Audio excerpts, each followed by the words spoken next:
The contents of this interview, or from Awake and Empowered Expo LLC from Ethan Fox and Flower of Life Center for Human Evolution, is for informational purposes only and does not necessarily reflect the viewpoints held by these organizations or individuals.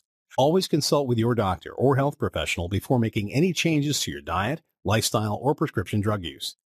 Please understand that you assume all responsibility and risk for the use or misuse of this information. Welcome to Awake and Empowered Radio. This is Ethan Fox, and I'm here with Jeffery Jaxen. Today we will be speaking with Josh Del Sol. Josh is the director and producer of the documentary film Take Back Your Power. This film takes an in-depth look at the global issue over smart meters, and not only the health challenges they cause, but also the privacy issues they pose. Josh also shares his bigger picture of why he believes this is happening at this time in the world. We also talk about alternative ways to transmit information other than the use of harmful microwave frequencies. Josh, welcome to our show. We really appreciate you taking time out of your busy schedule, especially since the film release is only days away as we do the interview today, just a few days actually a couple of days from the actual official release of your film. Tell us a little bit about your history, your life story, what brought you to this point, and you know, from my experience, a lot of people when they step out into the world in a really big way, it's usually preceded by some kind of life crisis or turning point that launches their life in this new direction. So I'm really curious about your life journey that brought you to making this film. Thank you, Ethan. It's lovely to be on your show. Thanks for having me.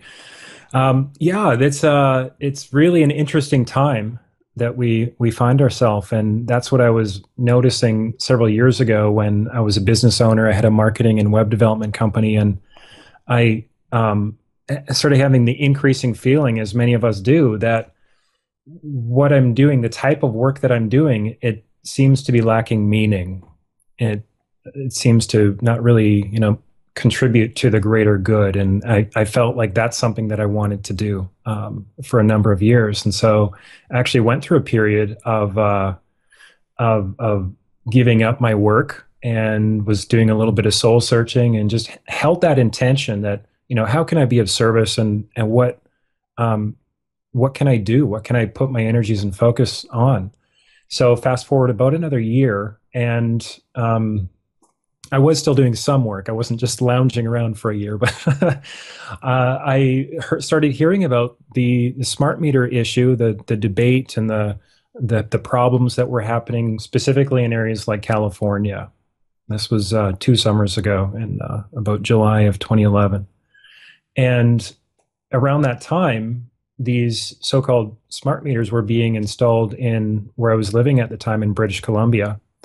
And so was researching on that and trying to get the bottom of what's going on here. How come this isn't being talked about with any level of transparency, even though all these issues and problems are happening? And I guess what got me into the process of making the film, making Take Back Your Power, is when I got a series of messages from a friend of mine who developed symptoms immediately, within several minutes even, of a smart meter being installed on her home, and she didn't know it was installed until later in the day. But by that time, she had already started having nausea and skin rash and just really ringing in the ears and a number of symptoms. So she started sending me messages, and at that time I said, okay, I need to interview some people. I need to find out what's going on with this issue. Are there people that are having legitimate health crises from these meters, or what's going on? So I wanted to get to the bottom of it, expecting it to be like a 10-minute YouTube video, and the whole thing really snowballed from there. How did you get connected with Foster Gamble and the Thrive movement in terms of this film? Well, that sort of happened organically. Foster, I was a huge fan of the movie Thrive, and I hosted 2 screenings of it up in Vancouver when it came out almost a couple years ago now. And so I was aware of the Thrive community, and I actually received an email from the distributor of Thrive, who now owns a company called Yekra, and they are one of the premier online film distributors around today. And so he was just reaching out and saying, "What are you doing for distribution? How are you going to get this film really out there?" And I wasn't sure at the time. And he was telling me about his affiliate program, which allows the community to participate in the rollout of the film. And so they get to do something or to share something that they really believe in, and at the same time they get thank you rewards. They get financially compensated for it. So it's really a cool platform, and that's how I met Foster. Essentially, was through our distributor, and I sent him an email, and I asked him if he wanted to see an early cut, and he wrote back, and the rest is history. He's one of the main interviewees in the film. He has some very insightful wisdom about how we can make sense of this, and about what's actually going on, and the technical capabilities of the devices and so forth. So yeah, it's been really excellent to be just starting to team up with the folks at Thrive. Yeah, I watched the documentary, and I have to tell you, it's very, very well done. This is your first time doing something of this scale, or is this have you done something like this before? First time, yeah. I'm a newbie, but very, very impressed. We had, I can't take full credit because as the project went on, there was just all these amazing people were just gravitating towards the project. I think some of us were intuitively realizing that this is a major issue, and so the production value just was going up and up and up. So I'm super grateful for an awesome team around me. In the documentary, you did an immense amount of research, and you actually did some blood analysis, and I found that very, very interesting. Can you talk a little bit about the results that you found in these blood, and I believe you used, was it a dark field microscope or something like that? Mm-hmm. Yeah, we worked with a doctor and a technician, and they actually wanted to find out, and we kind of teamed up. I was dying to know what happens with at the microscopic level with this kind of radiation. So it's in the film. It's a really compelling segment. It turned out great. And this is the first time, because industry hasn't even tested these things for safety.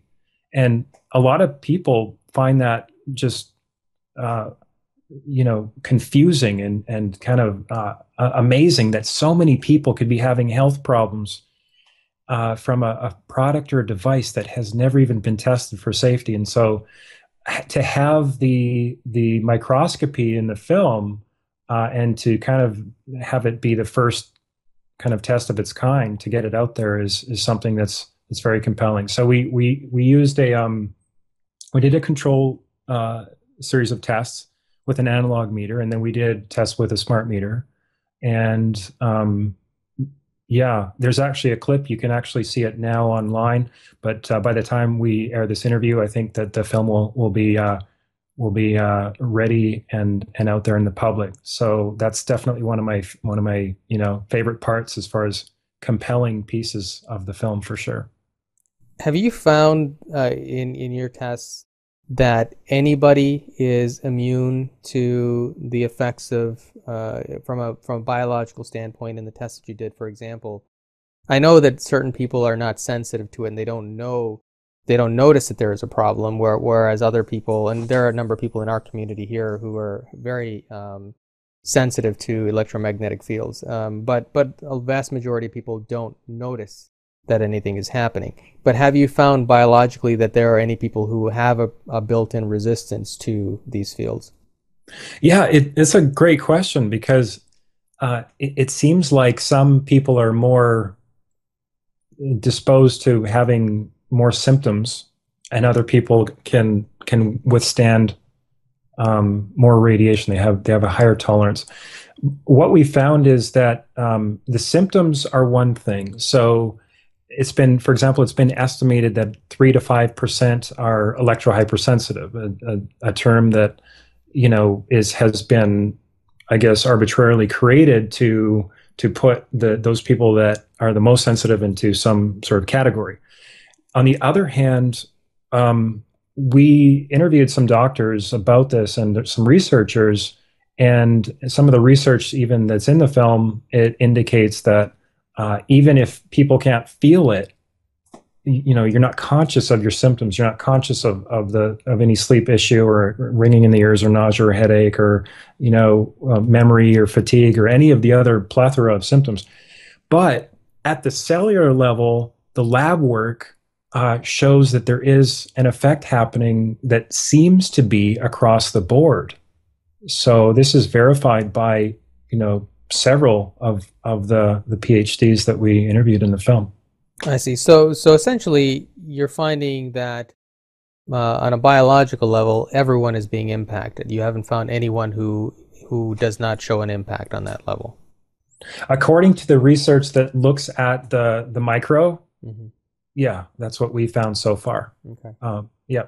We come at this issue, among others, from several different angles. We're very much solution oriented and empowerment oriented. So we try to talk about the issues and the challenges, but then we offer solutions so that people can take a more proactive approach to living life, and rather than feeling disempowered. Because I think with issues such as this, because the establishment has such an influence over our realities and our lifestyle, a lot of people can feel very disempowered, like there's nothing they can do about it, so why even bother thinking about it? And one of the things that we're doing here is we have a number of inventors who we're working with countrywide, actually even worldwide, who are working in different fields. And there's one actually very local to us who is developing technology that helps to mitigate for electromagnetic fields. And we've had some really great results from these technologies.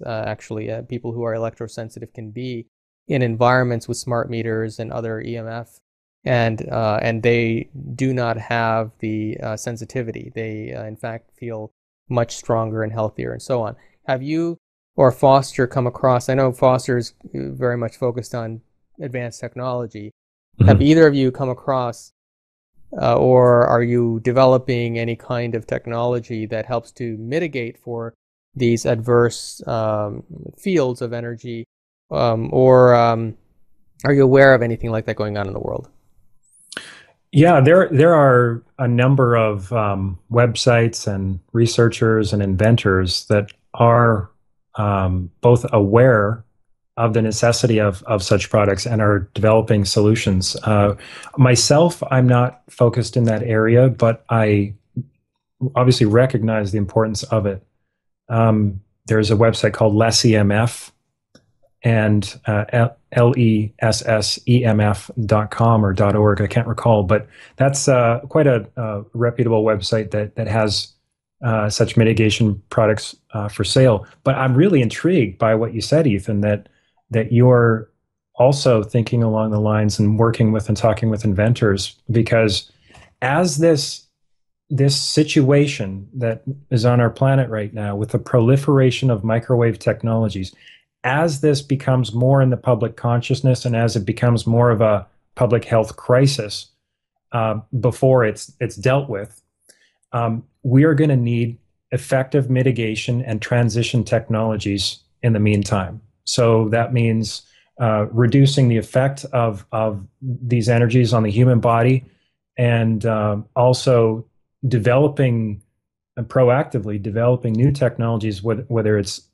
energy technologies or communications technologies that actually take into account the severity of this situation and that work in harmony with biological life, as opposed to, pretty much the worst thing we could be doing for us in bodies. So that's very cool to hear of your focus, and that absolutely, I'm convinced that's the way forward, is to realize that we're not victims here. We're participating. There are solutions. There's, with the smart meter issue, there's hundreds of thousands, if not millions now, that have woken up, that are recognizing our rights and are taking a stand and learning effective means to peacefully do so. And it's a remarkable thing to see all these solutions that are now developing. Yeah, I don't want to go off on too much of a tangent, but to talk a little further about the technologies that we've been working with different inventors on. I have a device actually in my house, and we've tested it on a number of people, both who are electrosensitive and quite a few that are not, and it produces consistent results. I even had one of our presenters at our expo was actually speaking about smart meters, and he happens to be a dowser, a very skilled one as well. Mm-hmm. And he came over to my house and he tested this device, and he has tested a number of EMF mitigation technologies out there, and he said that this particular device put out more energy than any device he had ever tested, and energy of a kind that essentially the technology that these devices work on is that they're not actually trying to suppress the smart meter EMF.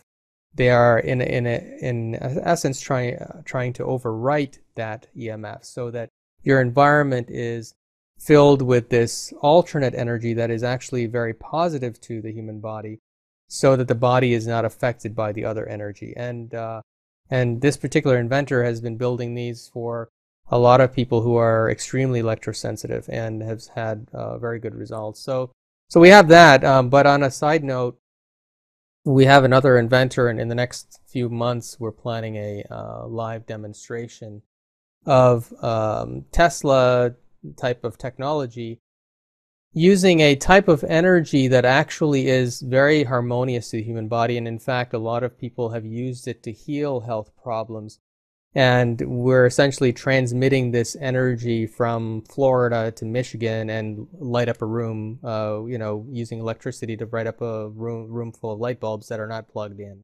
But in my conversations with him, I asked him, well, could we replace all other forms of wireless transmission, such as Wi-Fi and cellular, with this kind of energy and transmit data along that energy, and actually cause the effect where you're, as it's being used, you're healing the human body, versus the microwave technologies we're using now that actually cause all kinds of health problems? And he said, yes, sure enough, you could do that. So we have now the knowledge, not that we probably always had it, but it's the technology is available to do that. And so that's one of the things we're trying to do, is to move forward that side of things so that we can bring those concepts to the forefront and have them available to the public as well. So that's fascinating. Wow. Yeah. Put me on your subscriber list, please, because I've heard, I haven't had the chance to do too much research into what you're just speaking of, but I've kind of like intuitively felt that there has to be a way. I've heard from some of the researchers we've interviewed that say there is a way to do this communication thing safely. But that's outstanding, Ethan. Definitely, I'm super keyed up about that. Yeah, well, stay tuned. We're planning on doing a live web stream of that demonstration as soon as we're ready to do it. He's still working out, getting ready to do that, but it will be broadcast worldwide when we get ready for that. So stay tuned for that. And actually, I just got a call from our local inventor who's working on the EMF mitigation technologies, and he's apparently come up with something completely new and revolutionary that works better than even the device I have in my house. And the beautiful thing is, the device I have in my house does not require any power. All it requires is a connection to the ground, and it just seems to produce this. I mean, it's a completely new field of technology that's quite fascinating, actually. We always try to come at this from different angles, and we're trying to put these things out there so people can take action in the meantime, while we're solving these problems. I wanted to go back to the activist part of that. On your website, you have a smart meter action guide, and I thought that was great because each state has a list of websites and groups that are participating in getting these smart meters phased out. Could you talk a little about that? Absolutely, yeah. Our website's actually being redone for the third time, and it's actually launching the day before. I think the day before this interview airs. so we're very excited about that. But there are massive numbers of people and groups now popping up. I think there's something like active groups in about 40 of the states across the country, and most provinces in Canada, and Australia and the UK, notably amongst international nations, are waking up. Germany, interestingly, just several weeks ago, 3 to 4 weeks ago, Germany announced that it would not follow the EU's recommendation for the smart meter installation plan. And their apparent reason was based on cost, because the meters, they don't save energy. They haven't been shown to reduce energy, and they don't lower cost. It's nothing about that. It's in the name of green, but they don't. But Germany has basically said that, no, we're not on board with what you're doing, EU, and we're going to look at alternatives to smart meter and smart grid technology, because it's not working.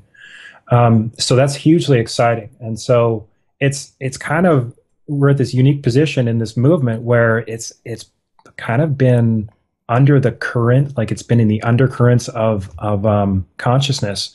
And what we hope to do with the film is to really allow that to come above the surface and finally have some transparency and bring this issue to the surface, and just to press and force it to be talked about in an open and constructive and tangible way. On our website, we do have a worldwide directory where anybody who sees the film or not can go and find out, who they can contact locally about the smart meter issue, and about having one removed from their home, or about preventing an install of a smart meter. And there's a strategy guide, as you mentioned, Jeffrey, as well. So we've been working really hard to have the website be this hub of solutions, no matter where you are.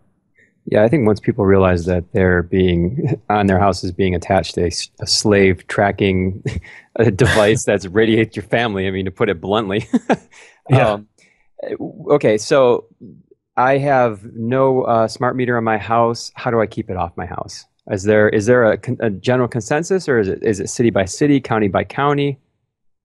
Well, the first thing that people need to do is, again, we would recommend our site, but there's various sites. We just link to, various sources of information and solutions. Is you need to write your utility a registered letter, and it needs to be a demand, a very strong letter, a notice that you will not under any circumstances accept a so-called smart meter or advanced meter or upgraded digital utility meter. They're calling it different things now. So yes, that can absolutely be done. In fact, there's for example, in British Columbia, where I'm most familiar with things, as I've been following over the past 2 years since the very start, there is a process by which you can notify BC Hydro, the utility in British Columbia, as an example, that you do not accept a smart meter installation. And the process is so effective that we're hearing in that tens of thousands of people have used it, and it's effective in 100% of the cases, is what we're hearing. So absolutely, yeah. And that's the best time to do it, is before you have one on your home, especially if we're talking about an energy meter, as opposed to water or gas, which are also going smart, and they also need to be prevented. But that's the best and most easiest time to deal with this situation in your life, on your home, is before you have it, and before the utility is installing them. The great advice. I think the first reaction is people want to call up and yell and scream, perhaps, or call up and try to talk to somebody, but you want legal documentation. When you put someone on a notice, or put a company on notice, there's a legal record of it. And then when they go against that notice, they have broken the law, essentially, because what these are doing, they're harming people. This is record. It's in the medical journals at this point. It's going to continue to be in those journals. So once this becomes a record, it will show these companies are intentionally doing this against the will of the homeowner. And that's a really important part, Jeffrey. You nailed it, because utilities and corporations in general that want to, force their will upon an unwilling people. They operate by something called tacit acceptance or implied consent, whereby, as somebody in the film mentioned, our silence to them is golden. So what we need to do is remove that assumption. And we need to do it through, like you said, through legal documentation, through a simple notice. It's very clearly worded. We have templates on our website and so forth, but that's exactly how it works. And so they can't pretend that you're going along with what they're doing if you actually take a moment and make your desires and your rights expressed in writing. Yeah, this was a concept that worked really well with water fluoridation. And in the States, people would put their city councils on notice for adding this to the water, not to get off on a different subject, but it worked really well. So I'm glad to see that this system is being used continually to have people, give people a voice. Now, for people that have it on their house already, is it the same process or is this a different process? I heard one interview where the interviewer said, how about I just take a bat to it? And you said, no, it's probably not a good idea. There's a doctor who is in the film, and we interviewed him.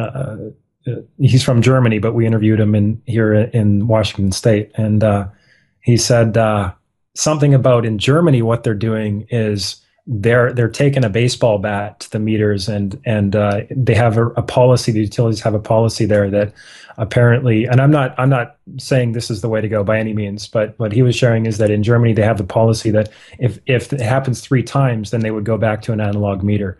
I'm pretty sure that no utility in the States has a policy if there's 3 broken smart meters, they're going to go back to an analog meter. So I wouldn't recommend that. But as far as getting a meter removed, there is information and templates linked from our website to other sites and people who have done the work and have honed the process to demand your right to have that removed, and for a fully analog, non-wireless meter to be reinstalled. I say that specifically in that way because what most utilities are doing, as far as those people who want to not have a smart meter on their home, is they're having an opt-out situation, and that is not in the people's best interest for 2 reasons. Number one is most utilities are demanding payment for not being smart metered. So in legal terms, this by the book, this is extortion because there's harm being done, and in order for you to avoid that harm, you have to pay them. So they're charging money to have the opt-out meter. And secondly, the opt-out meter is still in most cases either digital or it's an analog with wireless capability, with wireless transmission happening. So you need to specify that you will only accept a fully analog meter, because if it's a digital meter that's not, even if it's not transmitting wirelessly, there's still a massive problem with these meters and the dirty electricity component that comes from something called the switching mode power supply. And I won't get into the details because it's in the film. Everybody who's out there, you can go on our website and watch the film. But these opt-out meters are still harming people. And so people, all of us need to be really aware of our options and state clearly what we want and not accept any of the any of the solutions provided if they're not in our best interest and respecting our rights and health. Absolutely. Last question. Your documentary really thoroughly defined the battlefield, I guess, with the smart meters. Like you said, it's been an undercurrent, but I think with this documentary, it's going to be now thrust into the mainstream. You'll be hearing a lot more people talking about it, hopefully. Where do you see this going? Because I don't see this going away. I don't see people forgetting about this, and I see this being a major battleground for the people's rights and their health. Yeah. Once people wake up, you can't go back. It's like in the Matrix where there was somebody who took the blue pill again, but I don't think it worked out too well for him. So yeah, it's only going to get a bigger issue. It's only going to become a bigger issue with more public awareness. until it gets to the threshold point where a bigger solution, a replacement solution, comes into play. And again, I just want to reiterate, you guys, I love your focus on the solutions, because we will need to be transitioning to those over the next 1 or 2 or 3 years. Yeah.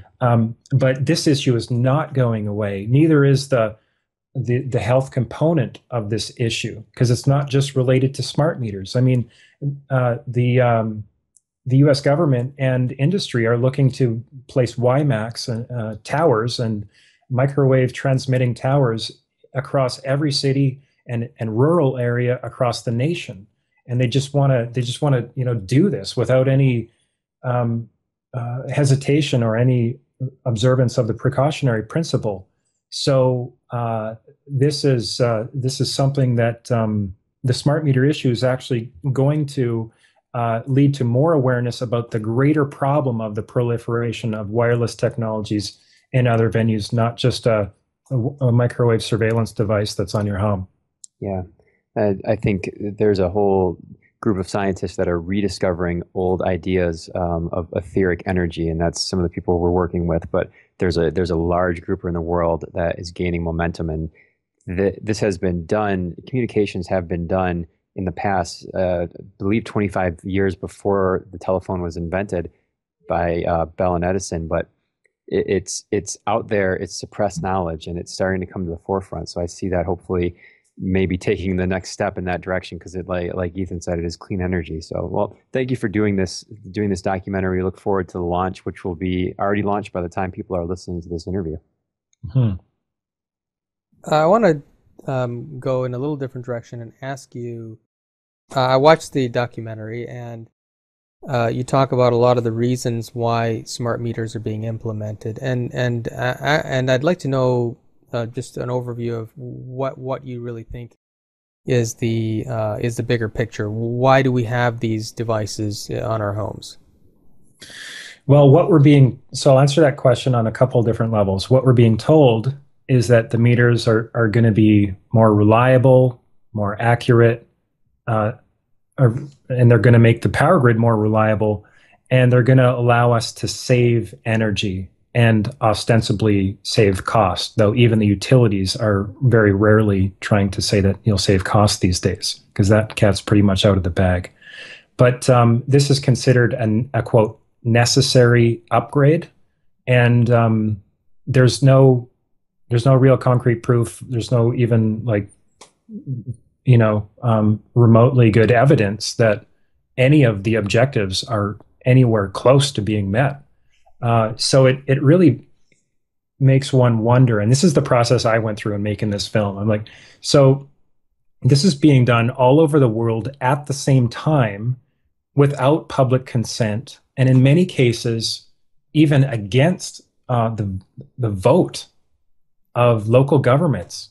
And in province of British Columbia, as an example, all the municipalities got together and they had a vote, and they voted to have a moratorium against smart meters across the province of British Columbia until they're proven safe and effective and necessary, and not a waste of money. But still, the utility just steamrolls. So why is this being steamrolled in pretty much every region in Western civilization over the past few years, and over the next 1 or 2 years is what they have planned? So that's kind of the question I was grappling with. And what I started to see is it has nothing to do with saving energy. It's nothing to do with, cost, or nothing to do with improving security, because those are all harmed and not helped by this agenda. What it does have to do with, in my opinion, according to my research, is it allows corporations to have control of what goes on in your home and to extract information about what goes on in your home.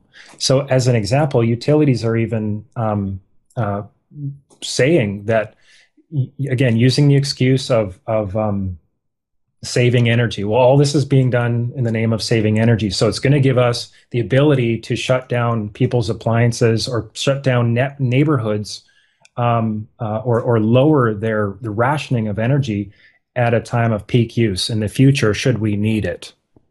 Okay, so rather than moving to an abundance mentality and having technologies that provide for people, we've spent dozens of billions of dollars on technology to basically come into people's lives and control and be able to shut down their appliances. It just doesn't make any sense. From a corporate marketing standpoint, the indications are that the privacy data that can be surveilled, that can be extracted in your own home. I mean, it's startling. Verizon has a patent on something called a smart TV, and they, with this patent, the words, according to the patent, I should correct myself and say it's a patent application. It was not granted, at least as of yet. But the plans are to be able to extract information about even, who's in the home, what's being said, facial recognition technologies on the TV and appliances, and what moods people are in, what products are in that area, so that the information can be fully extracted. And the idea from a marketing standpoint is that then they can then market to you directly and instantaneously what they feel would be most profitable for them in that given moment, based upon all of the information that's in your home or that's around your living room. So this doesn't just stay in the living room either. I mean, we're talking about every appliance, according to this plan, would be wireless. Would be transmitting wirelessly every few seconds to your smart meter. So in combination with such technologies such as RFID, tracking technology that's used on products, they can essentially tell everything that you're doing instantaneously in your home at any given time. So it's a corporate, marketer's dream. It's government's fantasy to be able to have that level of detail upon what's going into your home. And as Edward Snowden said, using these massive data centers that are part of the smart grid, they're going to, eventually, and according to their plan, they won't succeed because people are waking up. But I'm just saying, like, according to their plan, they're going to have massive data centers the sizes of cities that are already being built, that would store everything that you do in your life, permanently. And then, as Edward Snowden said, have the ability to go back in time to analyze every decision you've ever made. And then they could have the ability to paint anyone in the context of a wrongdoer, is the way that I believe he said. So they could essentially, blackmail or control or do kind of whatever they wanted to people legally, or let's not maybe go there too far. But this is the kind of technology I started noticing that this is it's actually not speculation. There's patents about this, even in their own communications. They're saying that we're going to sell your data, and we hope this process of selling your data stimulates market interest, is the way that one California Public Utility Commissioner actually put it in writing. So the cat's coming out of the bag. It's coming out very rapidly. It's a hugely exciting time. And it's really beckoning and calling us to participate and to protect our rights and freedoms, and have, instead of a surveillance slave state, it kind of behooves everybody to stand up and speak out and say no to this, and being in their home and their life, if that's something that they feel they want to honor. Now, do you think there's any other agenda here? Because they've got to know by now that this microwave technology, and if we end up filling our homes with devices that are transmitting more of this frequency, that it's going to result in a population that is in very poor health and short lifespans, and probably reduce fertility rates even further than we have now. Mm-hmm. It's going to lead to a much smaller population in the long run if we end up continuing down this road, and a very unhealthy population. So that's not really going to help the bottom line in terms of if the agenda was purely for financial reasons. Do you think that there's something else going on here as well? I think absolutely, Ethan. I mean, that's my opinion, and according to what the information I've come across, I would say that there is. It seems to be that the dots connect, and it seems to be they connect at a very high level. And we can get into the different understandings and different paradigms of what might actually be happening on the planet at this time, but it's truly kind of amazing. But from this control-based agenda paradigm, I think that it's that when you have microwave technology that proliferates human beings, you have less awake human beings. And I think that can be shown, that it's starting to be shown by things like the blood cell research and the how the devices and how this energy affects people's own electromagnetic fields, your aura or your electromagnetic field. It's being shown to be directly linked. And so I guess by default, having these kind of energies proliferate would people would be less present, and they would be less awake, and they would be more like slaves or more like robots functioning from the lower level of human being, which is survival, which is just getting what you need, which is not questioning authority, which is just getting by. Because if there's millions of people that are riding this wave of consciousness unfettered, and there is a wave of consciousness that's happening right now on the planet, according to my understanding and experience anyways. But if you have all these people waking up and coming more into their being more present, being more engaged and active, and seeking to make a positive difference on the planet, then that's it. I mean, that's essentially like it's game over. So for the control system. So I think that's kind of what's going on here. And the frequencies even have, I think, been shown to be, some of them are frequencies which are perhaps most damaging to biology. And so, there's definitely something going on, Ethan. And I think that the dots do connect, but I don't think that they're going to succeed at the control level. Yeah, I would tend to agree with you. My personal work is really working in the field of consciousness and working with groups of people to raise consciousness. And I can tell you that I can confirm from my experience that there is a mass awakening of consciousness that's taking place worldwide, more so probably in the United States than anywhere else. But it is definitely happening, and it is accelerating. Now, do you know, now, other than some of the EMF suppression or mitigation technologies, such as what we're developing here, I've also researched different things, such as nutritional ways to mitigate EMF. For example, propolis is supposed to be very good at protecting the body against EMF and radiation. Do you know of any other ways that you've come across that are good ways for someone to go out and, without too much expense, maybe mitigate for these things while we're trying to find the solution?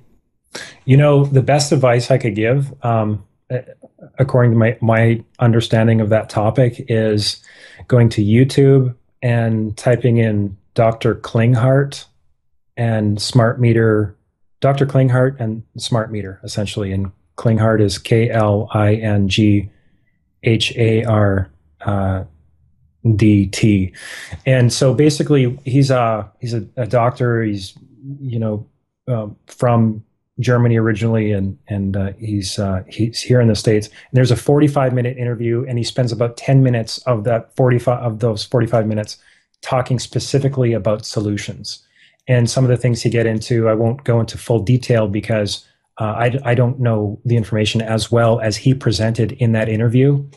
But they include even things like he's working on, at least at the time of the interview last year, he's working on this thesis that mushrooms are very good. Anybody who's feeling the effects, or anybody who wants to protect themselves, different kinds of mushrooms are of benefit, and various other things, from taking a salt bath with baking soda in it every day or two, just has a cleansing effect on the energy field, as well as protecting from the electromagnetic radiation. And there's different technologies like paints. People can even get to shielding paint to shield out the electromagnetic radiation. Nets and fabrics and clothes and hats and things like that. I would say that I'm not an expert in that area, but definitely seeking someone out like Dr. Klinghardt is the first place that I would start. Yeah, actually, I'm familiar with the Klinghardt Academy, and we're hoping to get him out at a future one of our events to speak on that subject. And actually, now that you mention it, I believe chaga and reishi are two of the medicinal mushrooms that are good at mitigating for EMF in the body. So I can sort of confirm that from my own experience in that area. So that's very good, and he does seem to have done a considerable amount of research in that field, and I believe he's even found a very close connection between smart meters and autism symptoms and Parkinson's and a variety of things. That I watched one of his interviews where he went into a home where there was a health issue with a child or an adult, and he measures all the EMF, and then he suggests ways to mitigate for them, and then all these symptoms go away as soon as they take those measures. So it's very, very dramatic, the results he's been getting.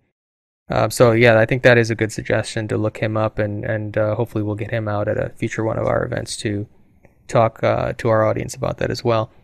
Now, you mentioned in your documentary there was a class action lawsuit somewhere. Where exactly was that taking place? There's various class action lawsuits. There's one in Southern California right now. There's one in British Columbia, and there's been a lot of lawsuits, and I think they're on the rise. But I think what's on the rise even quicker is people standing up for themselves through the notice process that you brought up, Jeffrey, and through the documentation. People aware of their own rights. It's good to participate in a group and stand up for yourself. Absolutely, that's effective too. But there's no substitute for coming in touch with your own rights and presenting yourself rather than being represented by another group or by somebody who's trained to speak on your behalf. And what we've been noticing is sometimes that some of these options to being involved in a lawsuit are even more effective. They're less, I guess they're less known at this time still, but they're being developed and they're coming out more and more. But definitely, lawyers can be helpful. Absolutely, don't get me wrong. There are many good lawyers who are doing very good things, and we have several of them are in our film. But there's no substitute for empowering your own self and learning how to stand up for your own rights in writing and in a legal sense. Well, it sounds like overall you're pretty optimistic about the future of not only the smart meter issue, but society as a whole. Because really the smart meter issue is only one component of all the insanity going on in the world these days. We have GMO foods and chemtrails and all these other issues happening simultaneously that people are starting to wake up to and stand up for as well. Where do you see the future in terms of the growth of consciousness and people waking up in the world? And I mean, do you think we've crossed that line to where we're moving in a positive direction, or is there still a lot to overcome before we can make progress? Yeah, that's a really good question. That's actually one of my favorite subjects, Ethan, as touched on a little bit before. But you're talking about you guys were both talking about the awakening happening on the planet and the fact that it's happening probably quickest in this country, in the United States. And isn't that interesting? Because from an objective standpoint, one might observe that in this country is where geographically is where rights are eroding the fastest. So this is a really interesting paradox. So this erosion of rights seems to be related to the speed of awakening happening.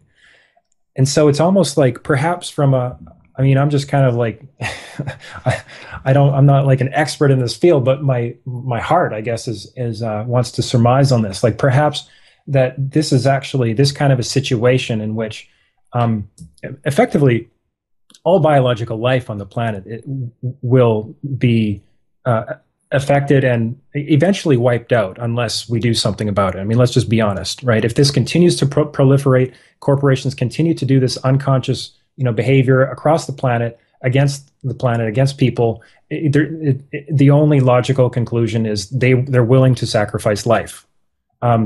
So it's almost like this is necessary, perhaps, from a higher level, from a higher vibration of consciousness. We have to go into this place of compression in order to have some sort of awakening rebirth happening.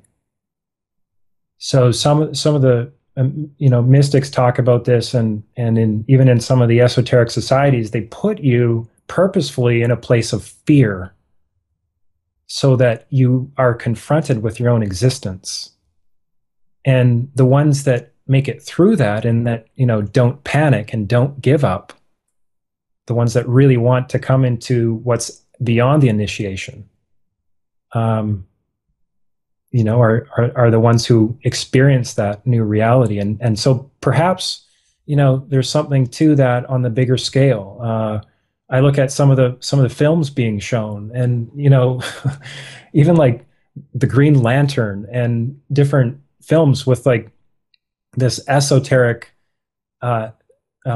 symbology and themes that are embedded in these movies. And it's like, I've always heard that Hollywood is sort of, controlled, and they're sort of on the, whatever you call the Illuminati, whatever your name is for the controlling agenda.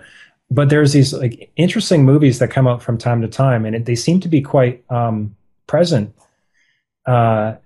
currently, in that they're talking about ideas of going into the fear. They're talking about ideas of going into it, not from a place of giving up and surrendering into it, but it's something that needs to be experienced in order to raise consciousness to a new level. Yeah, that a lot of spiritual teachers talk about that specific subject, actually, how a lot of people awaken after they have gone through a period of intense struggle, to where they finally, their ego surrenders to the experience, and that's when the awakening actually happens. And I would agree with that, because I think that's really what's happening on a global scale right now. We're experiencing all these pressures that are causing people to kind of go over the edge, but in that going over the edge, there's this light that goes on in their heads, and they start seeing reality from a different vantage point. And I've been noticing that among our members of our organization here as well. Of all the people who are out there, what percentage of people do you think are not even aware that there is an issue with smart meters? I mean, the people who are like us, who are conscious of this issue, are still kind of on the fringe, are we not? Or is this becoming more of the mainstream issue now? It's coming into the mainstream, I would say, Ethan. I would say also that the people who are aware of it are really aware of the problems with it, and are against the smart meter rollout. There was a poll in the province newspaper, which is Vancouver, British Columbia's one of their two leading newspapers. And the question was, should people be allowed to opt out of a smart meter? And 94% of people said yes. So it's people who are drawn to answering the poll online are the ones who are already aware of it. So I would say those who become aware of it are against it, and that's a really beautiful trend, because we have the truth on our side. The facts are there, especially with the film. It's designed so that anyone in any region around the planet can look at this issue, can come to their own conclusion, but can at least have the intelligent facts, what's actually going on, and be able to share that and into their community with their city council and through their network, and just have the wake up happen exponentially is the model, is the idea that we're working with. So I think it's, as far as like how deeply into mainstream is it right now, I would say it's people have heard of smart meters. Most mainstream people have heard of smart meters, and many have heard that there's issues, but there's so much, busyness and so much going on, and the news, of course, the corporate news, mainstream media is just barraging us with, overloading us with information and things to, fill up our consciousness with and to distract us. So it hasn't maybe quite yet reached the level of, let's say, the NSA spying scandal, and so forth, with Verizon and with all the communications companies, but it's the next logical step. So, and that's kind of the way that we're starting to realize this. I mean, if these corporate interests have been spying on people and have been working with government agencies, and the NSA is doing all this stuff to extract data and to basically build massive log files on everyone in the country and world through phones, and internet, then having a technology that can extract that information through everything or in your life, in your home, regardless of whether it's online or not, essentially making everything online is what they want to do. That's the next logical place for the discussion to go. And I think the encouraging thing is that people are, okay, it feels overwhelming. There's this big brother that is controlling our lives, that's extracting everything we're doing and is spying on us and all this stuff. Yeah, feels overwhelming, but I think most people are realizing that the government isn't what we had thought they were. They do not have our best interests. We're losing that sort of pie in the sky mentality where we're blindly trusting and just going along with the path of least resistance. I think that's one of the very positive things that has been spurned on by this awareness of the startling prevalence of the NSA and various surveillance and spying activities. So what exactly is your ultimate goal with putting this documentary out there? The smart meters and the smart grid, as currently being deployed, needs to stop, and it needs to be halted immediately. And we need to transition to technologies that are working for human beings. They work for biology. They work for people's rights. These technologies are here now, and you're very aware of it, Ethann and Jeffery, and helping to bring those technologies forward. But so it's kind of like we need to do both. We need to get together and decide. Is it okay that corporations are forcing, against people's will and consent, untested, unproven, dangerous technologies on everyone? Is that okay? And if not, are we going to take a stand? What are we going to do about it? And that's saying no at this point. But with the other hand, we're likewise realizing that there are solutions that are being birthed, and we're helping those to come into manifestation, to bring those to the people rather than being suppressed. And one of the things we talk about in the film is, and Foster makes a tremendous point, that it's being acknowledged. It's even publicly acknowledged that the U.S. Patent Office has been systematically suppressing technology since the 1950s. It's even in the patent laws. You can go and look it up and online. Read it. It's there. So it's out front and available. And so the solution really is, the foundation of solution is awareness.